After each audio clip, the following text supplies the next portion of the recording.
So if you're just waking up in a stunning development, Democratic Socialist Zohran Mamdani declares victory as the Democratic nominee for New York City mayor. Disgraced ex-governor Cuomo calling him to concede without ruling out an independent ticket run in November. Watch. I will be your Democratic nominee for the mayor of New York City. Literally a Muslim, right? He is a Shia Muslim. His middle name is Kwame, after Kwame Nkrumah, the communist leader of Ghana.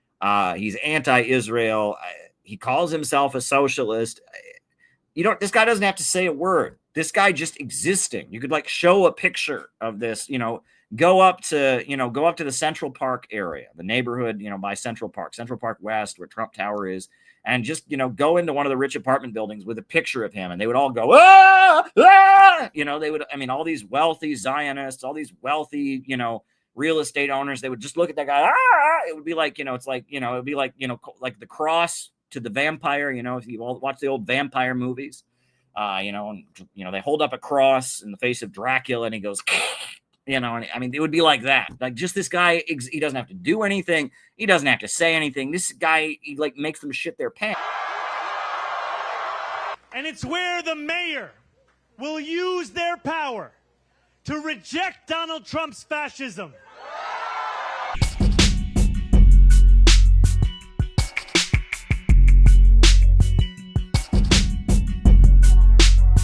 I didn't see it coming. I did see a lot of people campaigning for Mr. Zohran. Is that how you say his name? Zohran? And I was certainly not expecting him to win the Democratic Party's nomination. That said, I guess it's not bad, right? It's not bad that a guy who supports the Palestinians, a guy who's very critical of Israel, a guy who's very critical of money in politics, a guy with kind of a Bernie Sanders message won. It's not a bad thing at all, right? I think it's a great thing. However, I am suspicious. I'm suspicious on a number of levels because something's not right, right? First of all, New York City, Israel is a topic you can't touch with a 10-foot pole. This is the center of Zionism, at least outside of Israel. There is nowhere with more of a pro-Israel movement than New York City. And the fact that this guy ran and his whole platform was, I am opposed to Israel, and he won, I'm just like, well, that's great, but something's off. The other thing is he's getting endorsed by all of the establishment Democrats right now, which is also very, very odd. Chuck Schumer endorsed him. Bill Clinton endorsed him. AOC endorsed him. And if this guy is really the flaming radical who just is so vehemently opposed to Israel that they say he is, why are there no concerns from these, mainstream figures within the Democratic Party? Why are they just saying, okay, all right, give it to him? Something's not right, right? Generally, I was here in New York City.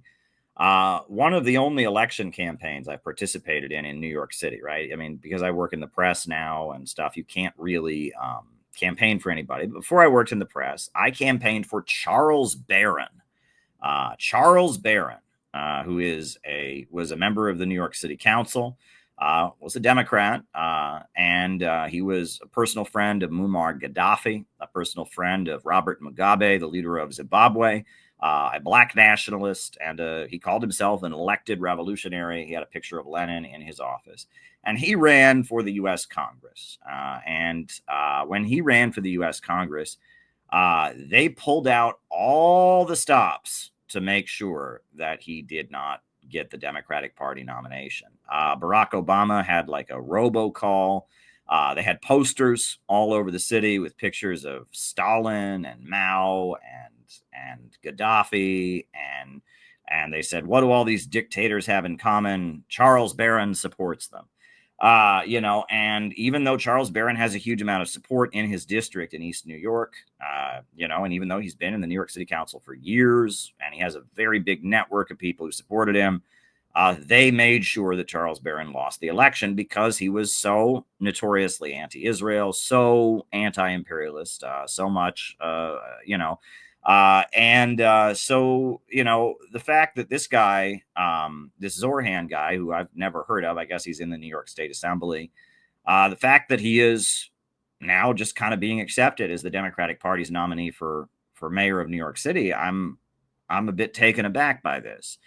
Let's point out he has not won the election, right? And, you know, that is one thing I'm seeing all these people say, oh, he's the next mayor of New York. Not necessarily. Technically, usually, yes, New York City tends to elect Democrats, but not always. Bloomberg was not a Democrat, right? Rudy Giuliani, not a Democrat,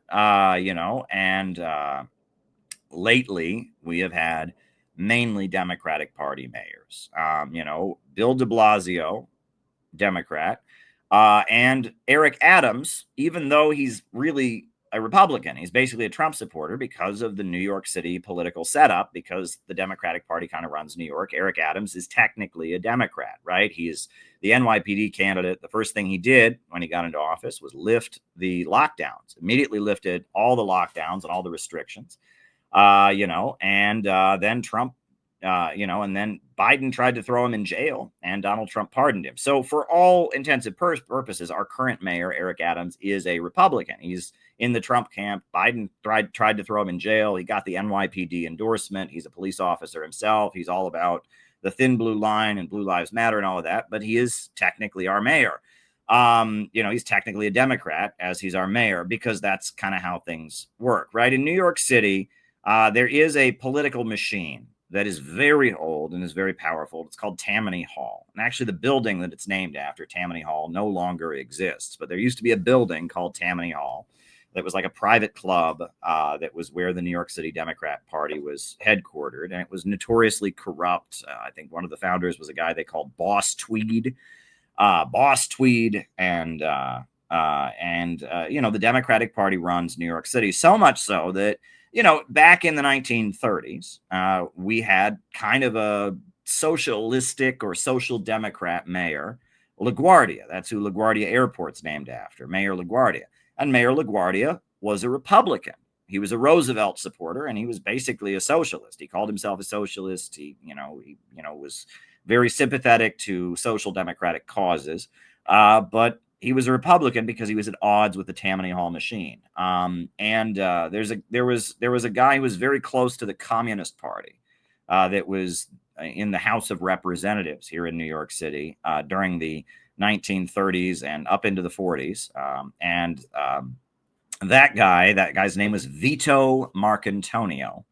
And Vito Marcantonio was a Republican in Harlem. And then he switched to what he called the American Labor Party. And a number of different leftist groups came together and they formed the American Labor Party, the Communist Party, the Socialist Party, some other groups. They formed the American Labor Party. And so he left the Republican Party and he joined the American Labor Party. And he was always a leftist guy, an Italian American from the trade union, radical tradition in Harlem.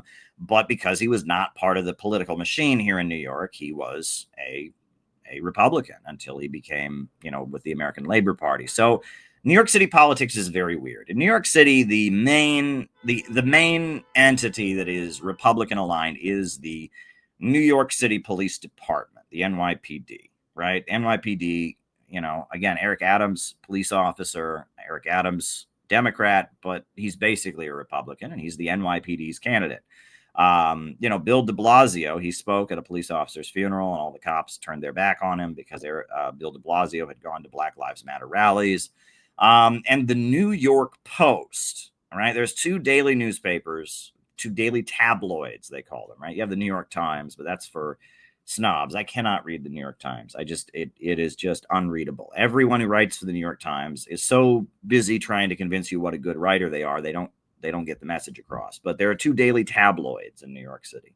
The New York Daily News, which tends to lean towards the Democrat Party, Bill de Blasio, and the New York Post, which tends to, support Republicans, but is really the voice of the NYPD.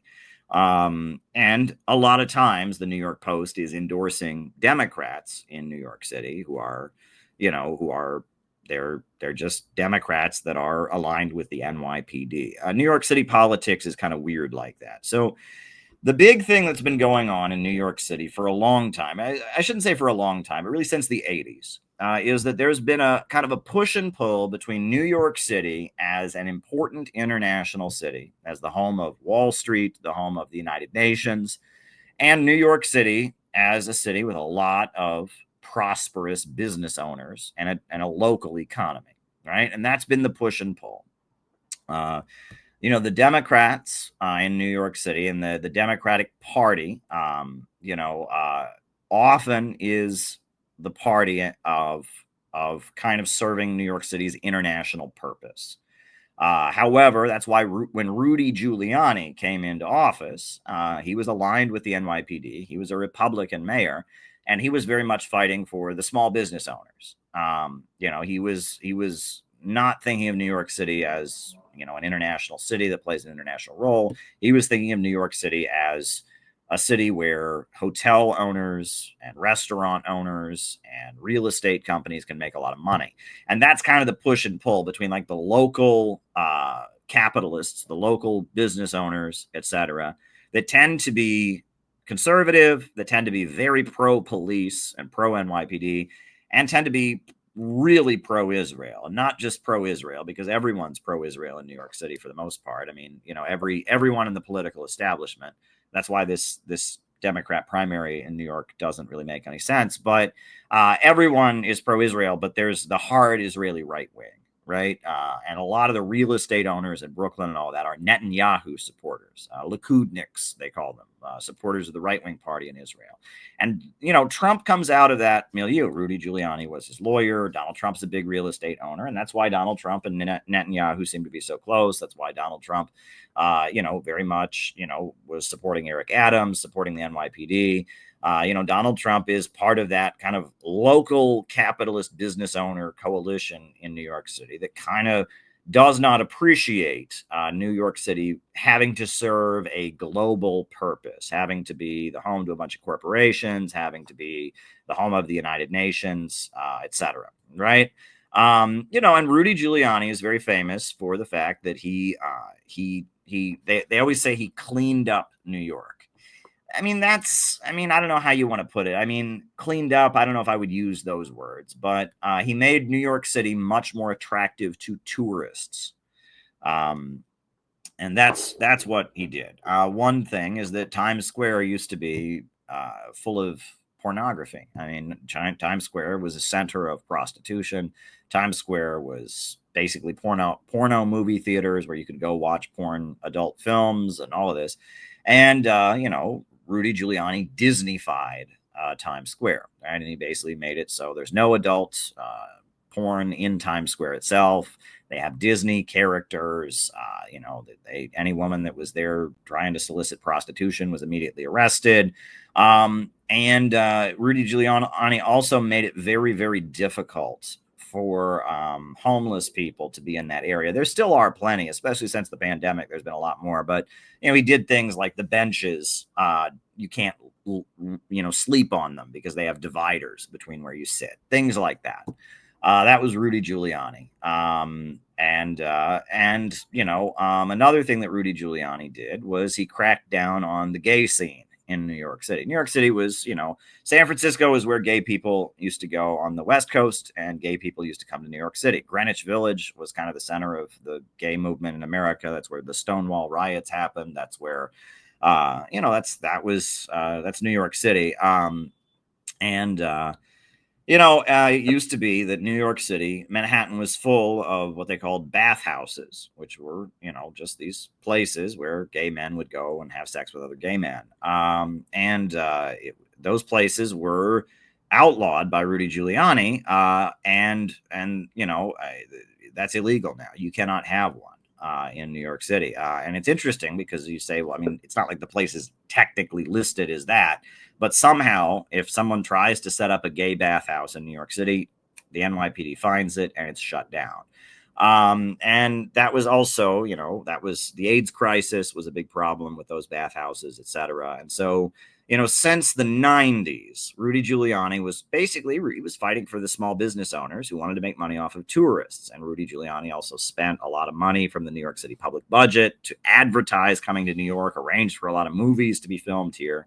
And that was Rudy Giuliani. And Rudy Giuliani was, he was a Republican, and he was not a Democrat. He was here when 9/11 happened. He was a big supporter of Bush and all of that. And that's Giuliani. And then after Giuliani, we got Bloomberg. Now, Bloomberg was neither a Democrat or a Republican. He was an independent. He ran as an independent candidate. And Bloomberg was the mayor as an independent candidate. And Bloomberg, he was kind of the worst of both worlds. He was very, very pro-business community, very, very pro-NYPD, but he also had a lot of very liberal, like not in a good way, like liberal stuff that people didn't like. For example, he banned large soda drinks. That was one thing he did because he said soda is not healthy for you. But then the law was absolutely ridiculous. No big sodas unless you're McDonald's, unless you're Burger King, unless you're a big chain, then you can have them. But small businesses can't have large sodas. So if you go to a small business in New York City and you order a soda, it has to be, if they give you a disposable cup, it has to be like this big. I mean, that's, and it doesn't apply to McDonald's, and it doesn't apply to big companies. It only applies to the little ones. Now that's completely stupid and ridiculous, absolutely stupid and absolutely ridiculous. But Mayor Bloomberg, who is not a Republican and not a Democrat, is looking out for our health, and he doesn't want us drinking soda. That was one thing. I moved to this city when Mayor Bloomberg was the mayor, and I will never forget these ads on the subway, right? And this is actually pretty relevant to a lot of the stuff we talk about on here, so I'm going to show it. These ads were all over the subway. I'm just going to show the ads. They were pretty awful. These ads were on the subway, and there was a lot of criticism of the ads, rightly so. But these are the two ads they had on the subway, and it's funny because nowadays, ever since Black Lives Matter and everything that's gone on, you would not get away with these ads. These ads were everywhere. They were on every subway car when I moved to New York City in 2010. This is what was on every subway car. I mean, it's kind of unbelievable, but I will show you. They had this one. This was one that I saw everywhere, right? This is a child crying. I'm twice as likely not to graduate high school because you had me as a teen. Right? They had that ad, right? It was to encourage teenage girls to not get pregnant, but there's that. And then they had this other one that is a little bit worse. And there's a racial undertone to these ads, okay? And that's the issue here. But you'll notice that child is like, is that a black child? Well, maybe not. This is a black child, right? Honestly, Mom, chances are he won't stay with you. So what happens to me? Now, these ads were downright offensive. They were downright offensive. And it's interesting because they were criticized by the left, by leftists, because they said this is playing up the stereotype that black people are not good fathers, that black people, it was unbelievable. And it was actually criticized by a lot of conservatives because it was clearly encouraging abortion. The idea was that black teen mothers would see these ads and abort their child. And I mean, it was blatantly racist. It was like eugenics shit on the subways from Mayor Bloomberg. And then, it was liberal. He was conservative in that he liked the police, but he was always concerned about climate change. He was really pro-China. Bloomberg was very pro-China, which that doesn't fit, but he loved President Xi Jinping. He was always trying to get more Chinese investment in New York City. And he was always talking about overpopulation in the city. And he put these sick advertisements all over the subway. So that was Mayor Bloomberg. After Mayor Bloomberg, right? under Mayor Bloomberg, you had Occupy Wall Street, you had Black Lives Matter. Out of Mayor Bloomberg, we got Bill de Blasio. And Bill de Blasio, he's an Italian American. And I guess when he was a young man, like in the 80s, he was a communist. He was a young college-aged radical, and he used to put on a Richard Nixon mask, and he and his friends would get on the subways. And I mean, it's wild. You couldn't do this now, but apparently he and his friends, they would get on the subway with toy guns, which, I mean, now you bring a toy gun on the subway, you go to jail for a really long time. You can't even do that. But he put on his Richard Nixon mask, and they would have, it was obviously a toy gun. It didn't look real. And they would go on the subways, and they would pretend to have a stick up and put money in their bag to raise money for the Sandinistas. And it was like his gimmick that he was doing. He was just this young radical hippie who supported the Sandinistas of Nicaragua. And he was in the Democratic Socialists of America. He was a young liberal activist in New York City. That was Bill de Blasio. Went to law school, became kind of a mainstream Democrat. He got married to a black woman who was once a lesbian, right? And stopped being a lesbian, was like an outspoken lesbian activist who then stopped being a lesbian and married him. They had kids. And Bill de Blasio, I guess, first of all, his birth name is not de Blasio. This is very interesting. His birth name is something German. And he changed his name to de Blasio because he has some Italian heritage, and the Italian community is a really big part of New York City's politics, New York City government, etc. So he changed his name to an Italian name that I guess is in his family. It's not actually his last name.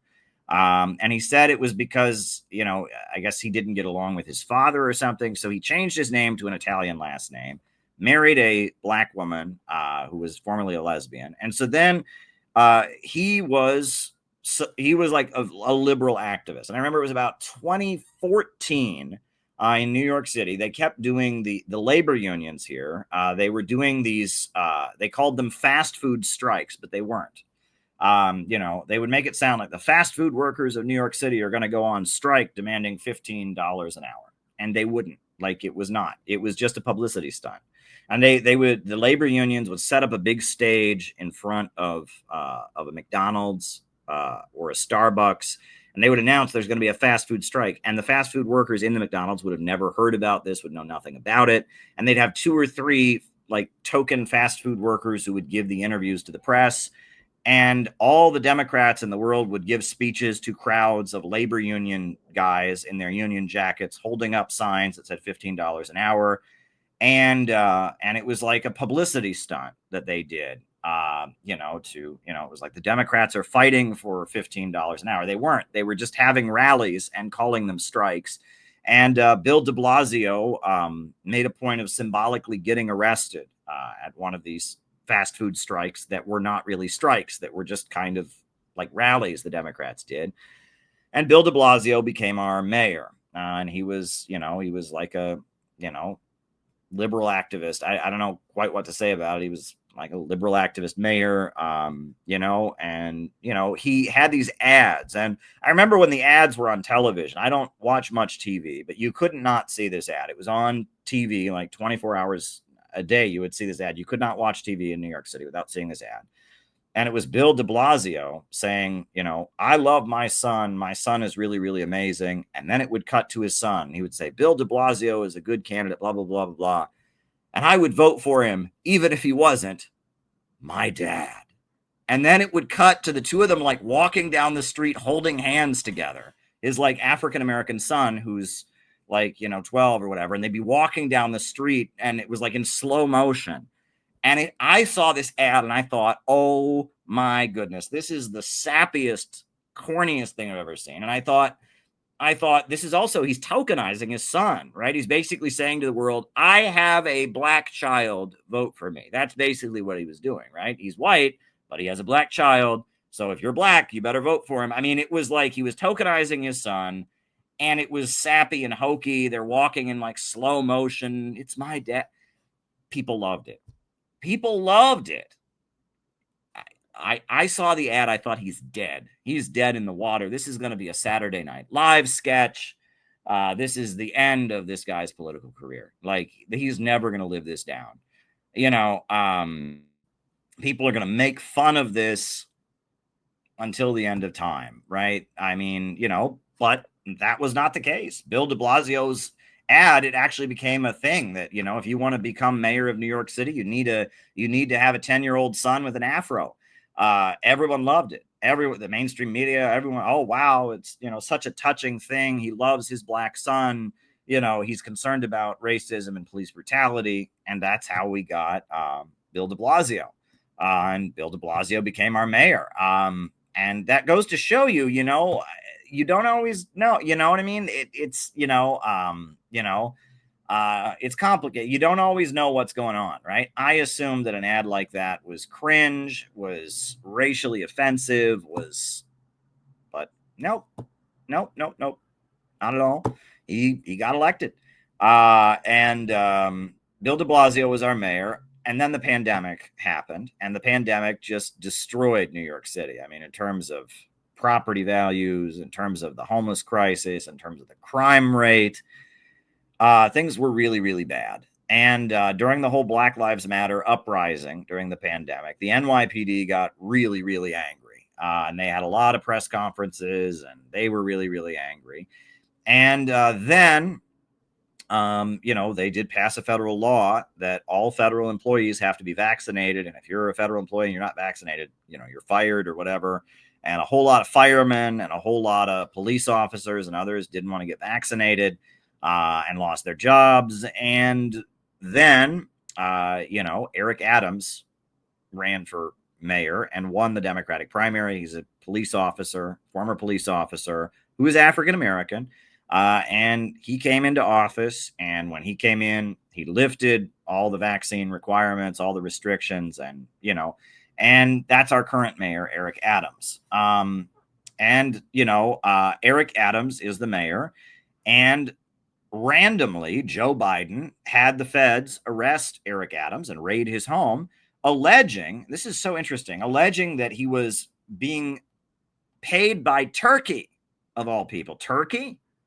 Right, but the Turkish government was paying Eric Adams or giving him benefits, and he was acting as an unregistered lobbyist, and he was corrupt. He was being bribed by the Turkish government. Now, that whole thing was very, very weird, and we saw that, in the local news. The mayor's mansion is being raided by the FBI, and like Biden really did not like Eric Adams, and Eric Adams was targeted. And everyone expected Eric Adams would step down when he was indicted for being a foreign agent of Turkey. And Eric Adams said, no, I'm not stepping down. And as soon as Trump got in, Trump pardoned him.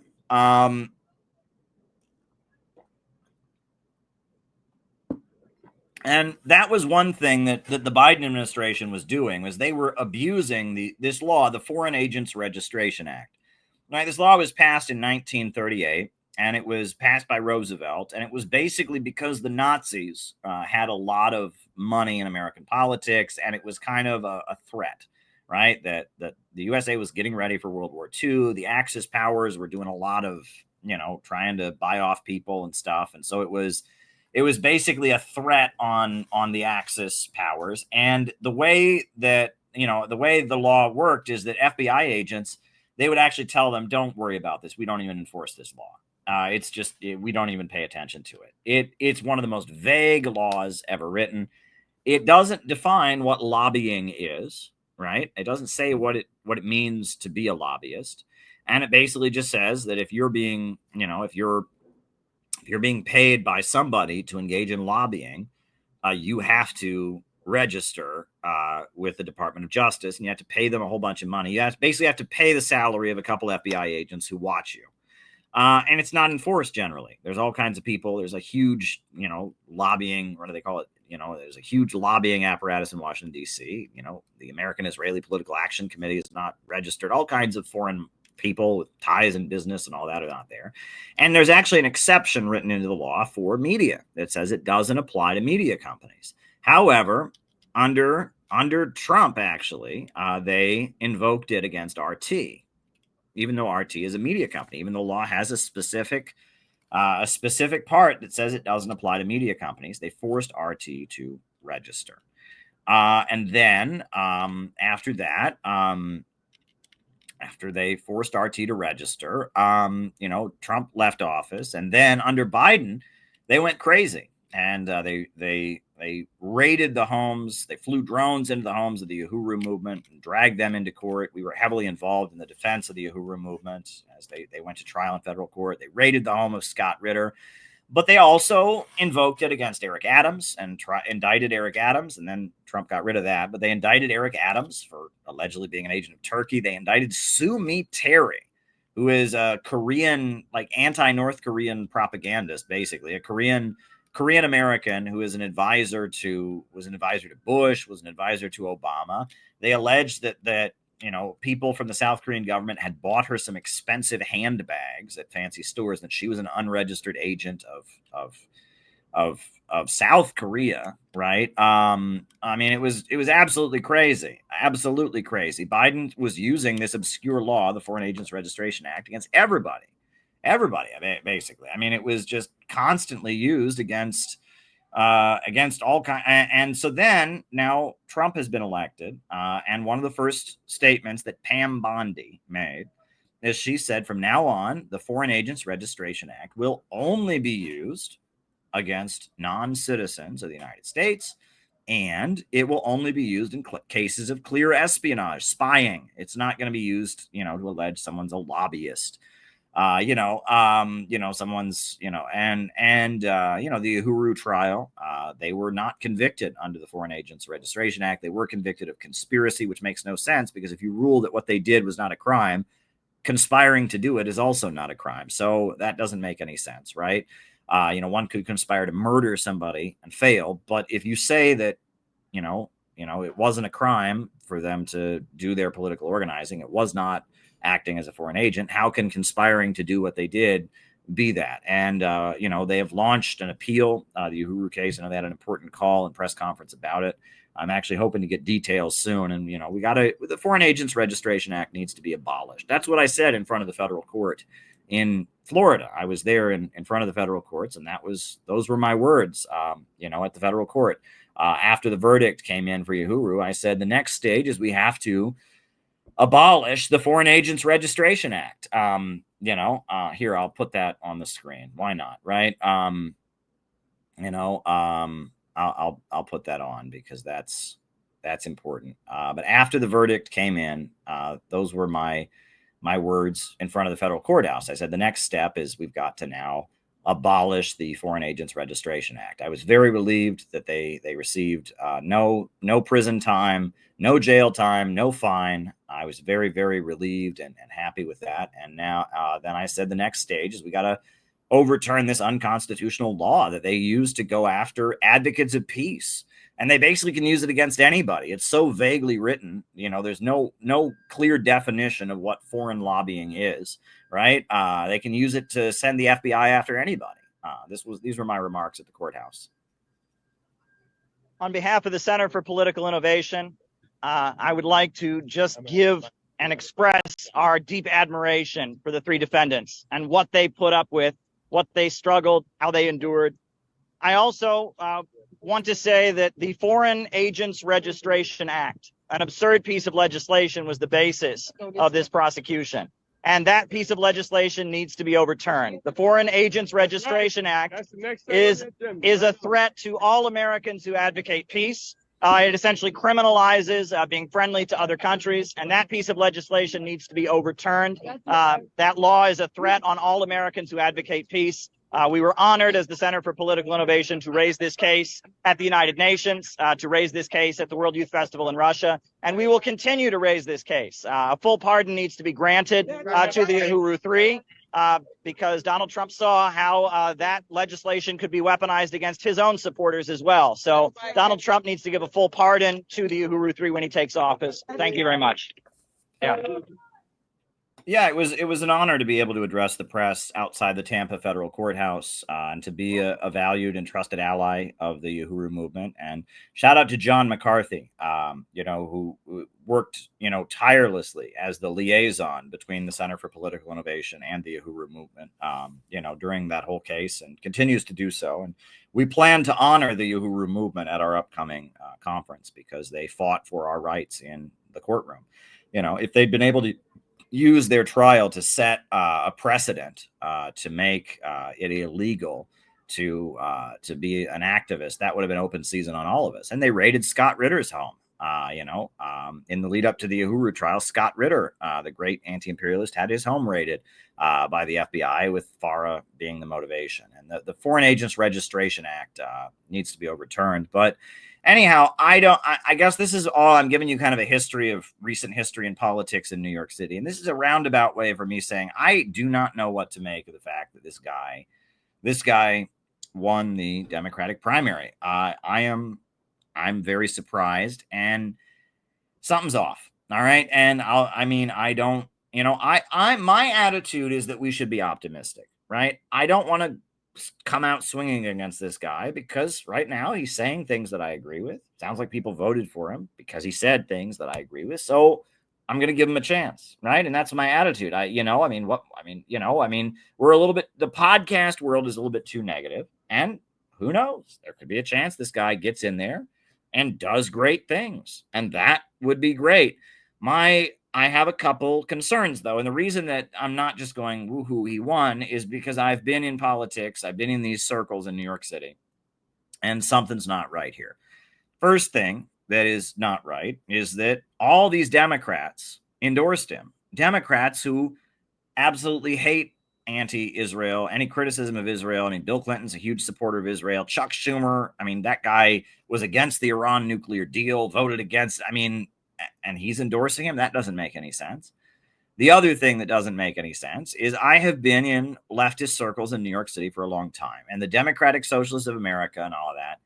These groups, you are not allowed to be a genuine anti-imperialist. You are not allowed to be a genuine working class populist in those circles.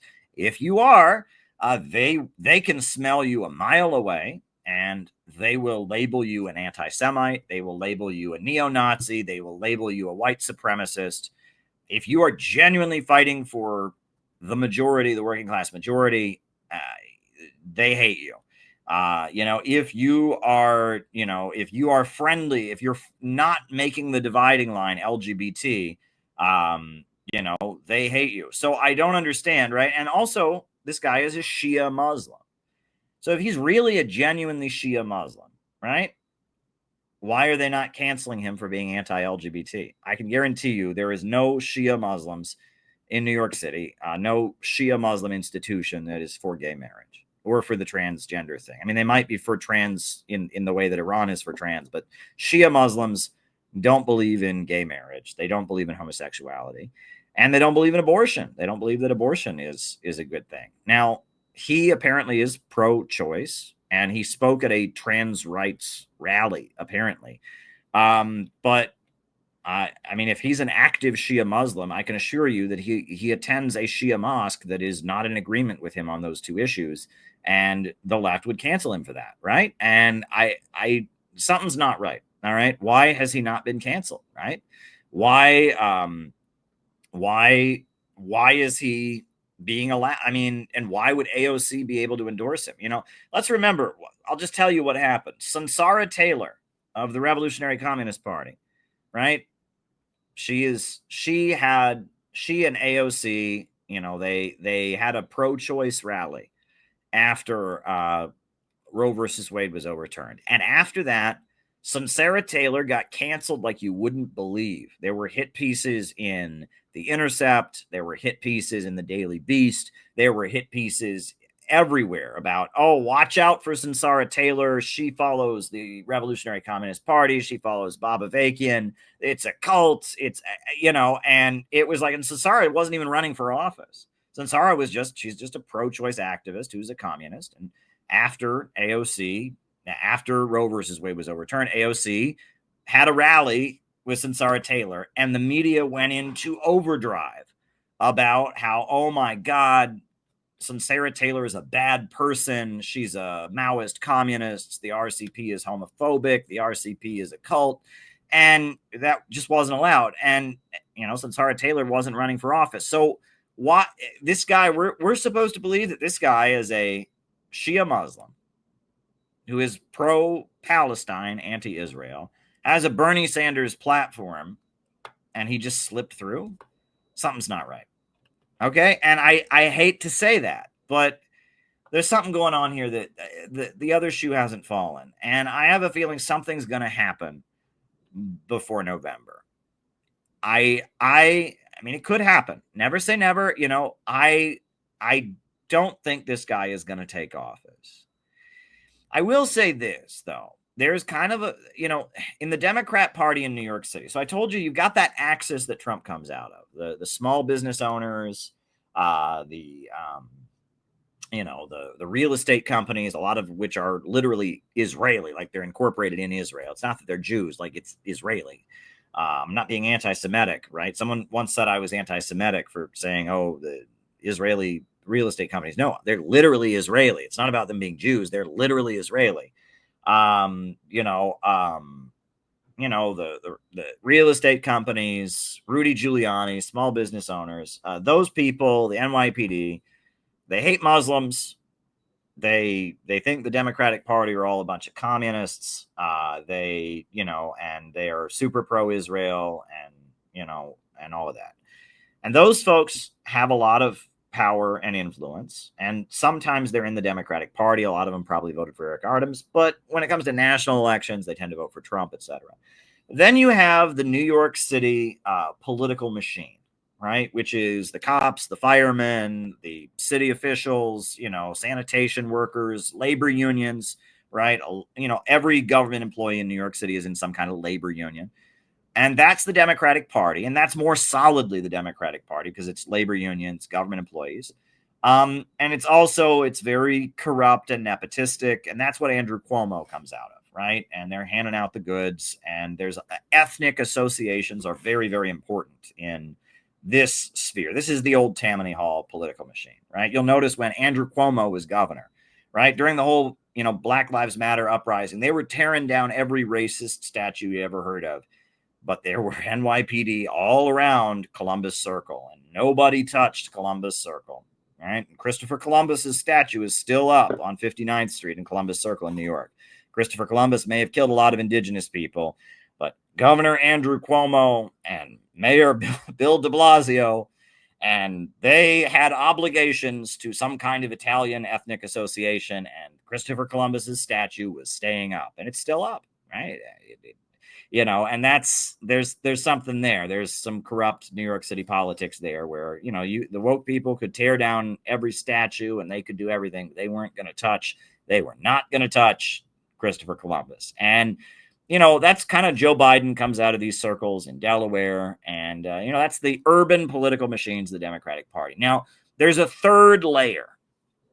And that is the kind of the new wing of the Democratic Party, which is Silicon Valley. It's very much connected to Silicon Valley. It's very eco and LGBT oriented. They're always talking about climate change and they're always talking about LGBT folks. And they tend to be tied in with Google and Apple and Microsoft and, tech companies, Jeff Bezos and Amazon and all of that. And that's what AOC comes out of. And Bill de Blasio was in with these people a little bit as well, right? And there's this third pole of the woke tech liberals, right? And during the pandemic, they bought a lot of property in New York City, right? Because the property values in New York City were sinking because of the pandemic, because the city was so bad. So they bought a lot of property. And they don't like the urban political machine because they believe in austerity. And the urban political machine is notoriously corrupt and is not as conservative as they are. And they don't like the urban political machine, but they really don't like the Trump layer. They really don't like the NYPD. They really don't like the real estate companies. They really don't like Rudy Giuliani. And DSA, in America, in New York City politics, the Democratic Socialists of America are generally associated with this third core, right? That's AOC. And that's, it's the tech companies, the slick, sexy, environmental, and LGBT and woke. That's the layer that this Zohran guy is associated with, right? And it may be that the Democratic Party machine is so angry at the conservatives, at the NYPD, and at the Trump axis, that they thought we're going to make them shit their pants, because this guy doesn't even have to do anything. His existence makes the Trump people shit their pants. He's literally a Muslim, right? He is a Shia Muslim. His middle name is Kwame, after Kwame Nkrumah, the communist leader of Ghana, right? The African socialist leader of Ghana. He's a Shia Muslim. He was not born in the United States. He's a U.S. citizen, but he's not born here. He's anti-Israel. He calls himself a socialist. This guy doesn't have to say a word. This guy just existing. You could show a picture of this, go up to the Central Park area, the neighborhood, by Central Park West, where Trump Tower is, and just, go into one of the rich apartment buildings with a picture of him, and they would all go, ah, ah! They would, all these wealthy Zionists, all these wealthy, real estate owners, they would just look at that guy, ah! It would be like, it would be like, like the cross to the vampire, if you all watch the old vampire movies, and, they hold up a cross in the face of Dracula, and he goes, it would be like that. Like, just this guy, he doesn't have to do anything. He doesn't have to say anything. This guy, he makes them shit their pants, right? He's like exactly what they're afraid of, right? The kind of lower level capitalists that are conservative, that are super pro Netanyahu and all of that. It's like brown-skinned Muslim guy against Israel who's a socialist. He's going to take all your property. He's going to raise your taxes. He's going to have Al-Qaeda come and blow up your apartment building. This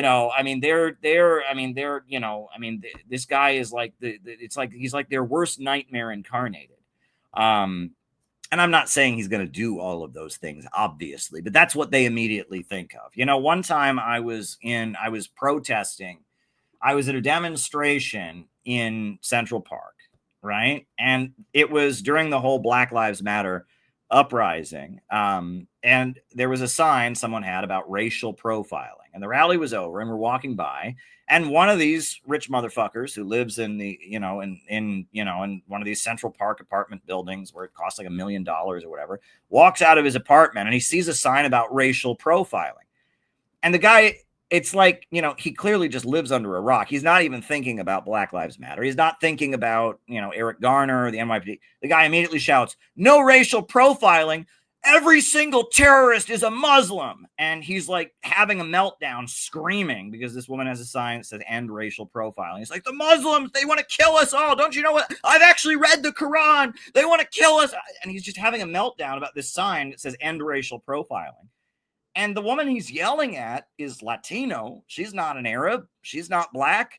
And it's a rally against racism. But all this guy thinks about is Israel, Muslims, terrorists. And he's like, maybe the guy had a relative who died on 9/11 or something. This guy started having like a meltdown, and he just is so offended by a sign that says "End racial profiling," not because of NYPD or racism, but because the Muslims are going to come kill us, right? That's that, and that's kind of what these people, if you really get down to it, that's kind of what, the kind of ultra Zionist, the people that are so Zionist, they're Republican in New York City, right? That are so pro-Israel that they think all Muslims are terror. That's their thing, is they're just constantly fixated on the fact that, every Muslim wants to kill them. Every Muslim's going to blow them up. And they live in this kind of like weird, they're,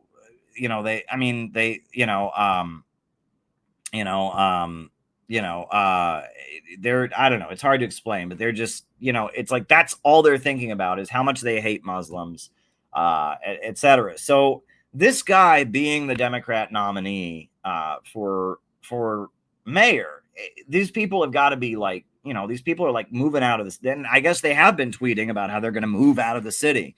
You know what I mean? And they're going to move out of the neighborhood. They can't stand it. Oh my God, we're going to move out of this. And it's almost like you almost wonder if like Bill Clinton and Chuck Schumer are like playing a joke on these people. That's almost what it sounds like. They're happy that this guy won, even though they support Israel. They're happy that Zohran won because he upsets these people so much, right?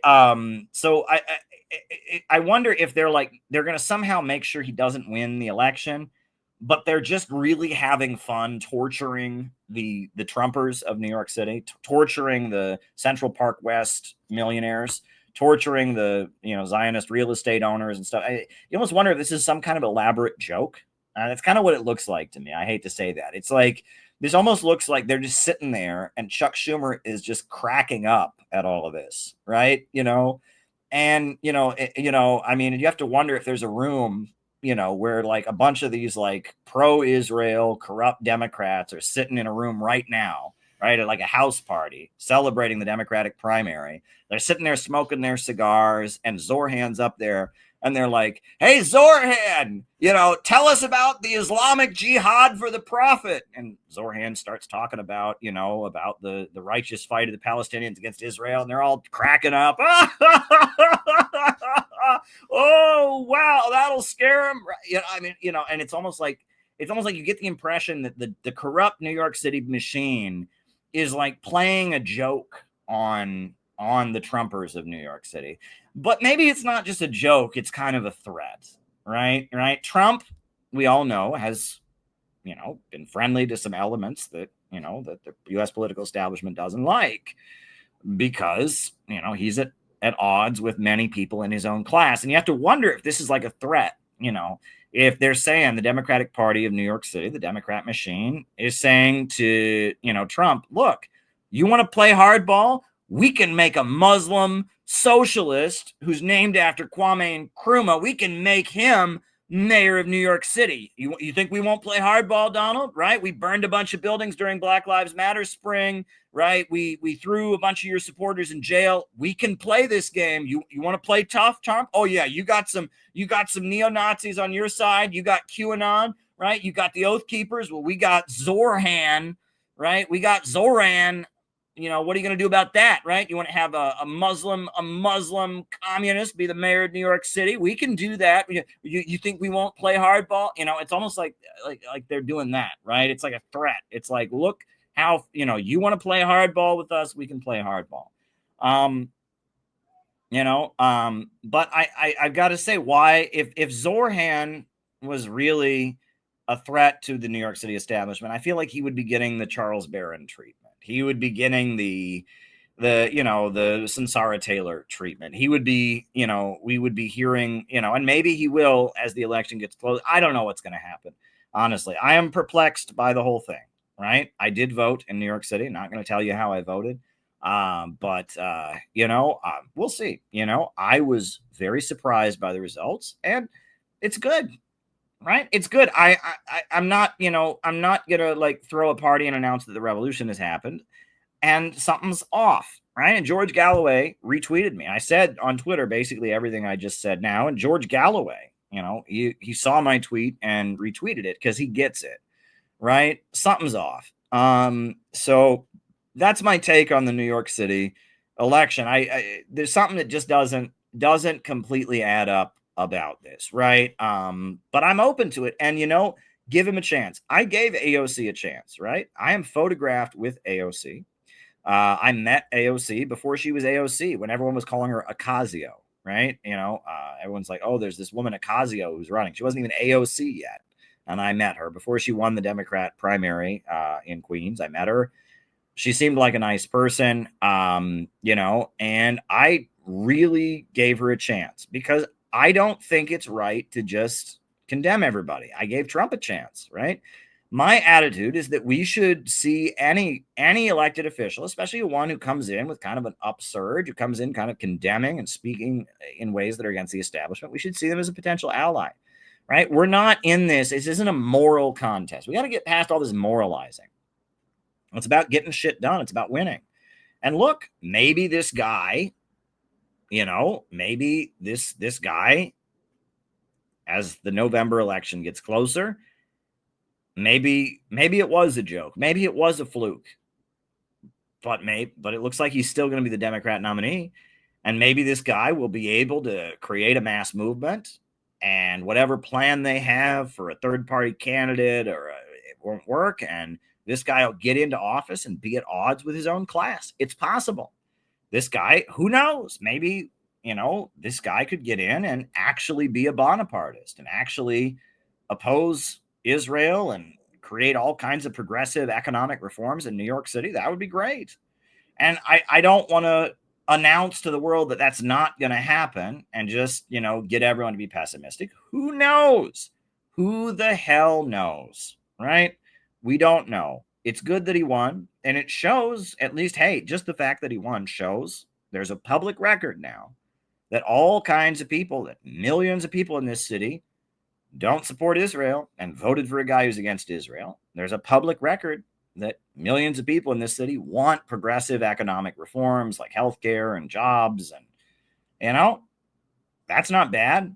So, let's see what happens. CPI, we don't endorse candidates. We don't campaign for anybody. And, so we'll see, and, you gotta just kind of have that attitude, right? And that's my belief. If I would like it, if this guy did a good job, and I want to give him a chance. That said, something doesn't seem right about the whole thing. So we'll see. We'll see. That's my opinion about the Democrat primary election here in New York. That was a big surprise to everybody. I'm sure there's people in the chat who agree with me, who disagree with me, but, I think my opinion is pretty reasonable. It shouldn't be too controversial, but you never know. I'm sure there's somebody who's, seething with disagreement. Hey, friends, how you doing today? I'm letting you know, the Center for Political Innovation, we are about to do, on July 12th, the biggest event that we have ever done. It will be our national gathering in Chicago on July 12th. And it's going to be really, really special. We are talking with a number of important anti-imperialist voices, a lot of different communities. There's going to be musical performances, dance performances. There's going to be great speeches, and it's going to be a whole day gathering dedicated to anti-imperialism. I am committed, and CPI has always been committed to building an in real life network of people. And we carry out real operations. We were at the inauguration of Trump with our Trump and Kim banner saying only peace can make America great again. We were on the streets of Chicago at the Democratic National Convention with a book exposing what Kamala Harris and who she really is and what she's really about, and it was really, really important. We have 1,000 copies of our book about the Houthis that are being distributed with the poster of the convention on the back to people who would never go looking for this.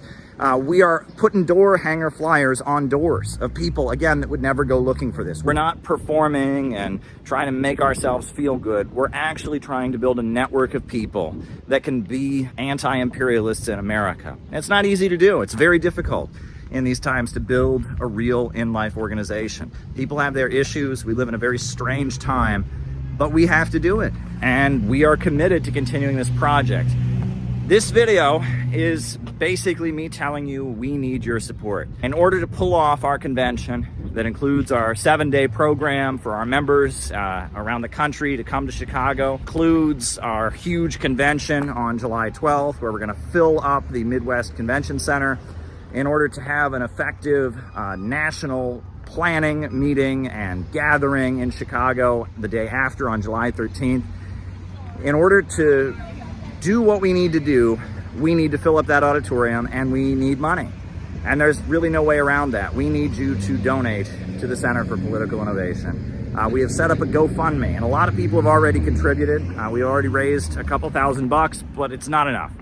In order to really pull off our July activities and really have a win for anti-imperialism, we need your support. We need you to go to the GoFundMe right now and donate $5 or $20. We need you to go to the donate button on the CPI website and send us $100 or $50, whatever you can do. If we're gonna do what we need to do in July and build the organization and have the mega anti-imperialist rally that needs to happen on July 12th and solidify the network that we're building to continue to carry out the great operations that we do, we need you to help us out.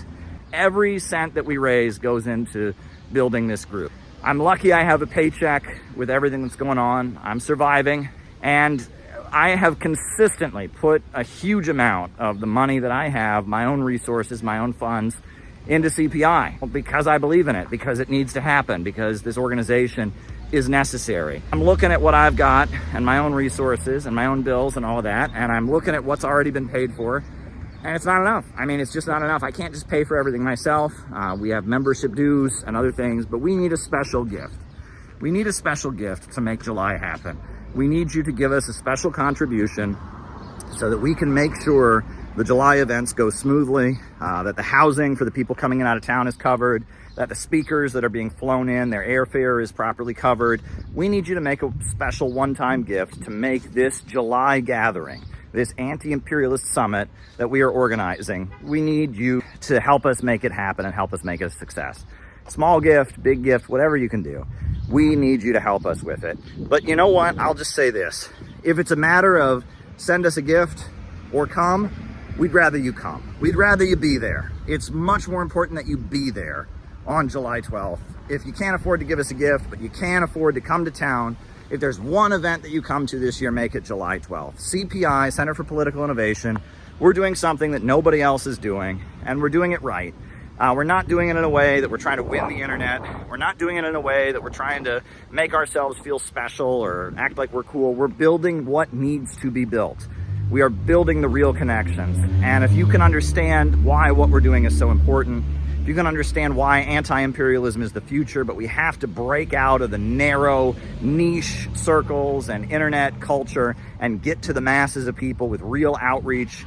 If you can understand that, please give us a gift. We're trying to build an actual movement to win new people to anti-imperialism and continue to carry out operations to change the conversation in America so that we have a country where there's a mass movement demanding justice for working families and an end to these wars, that we're saying no to World War III, we're saying no to the emerging low-wage police state. That's what we urgently need. So if you can help us in any way, send us a gift. If you can be there on July 12th, be there.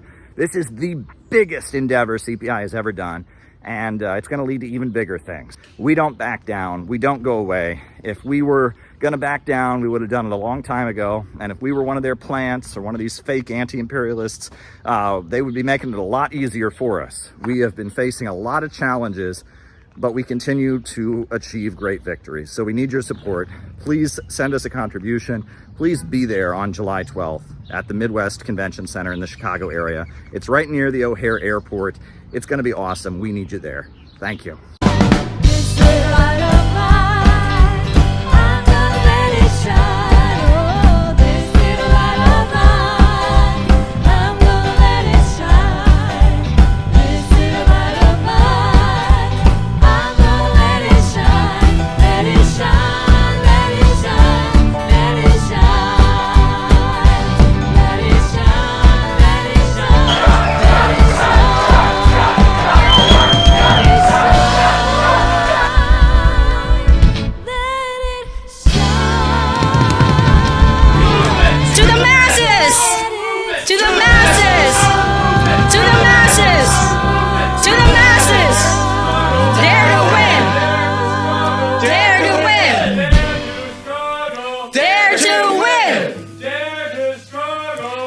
to win.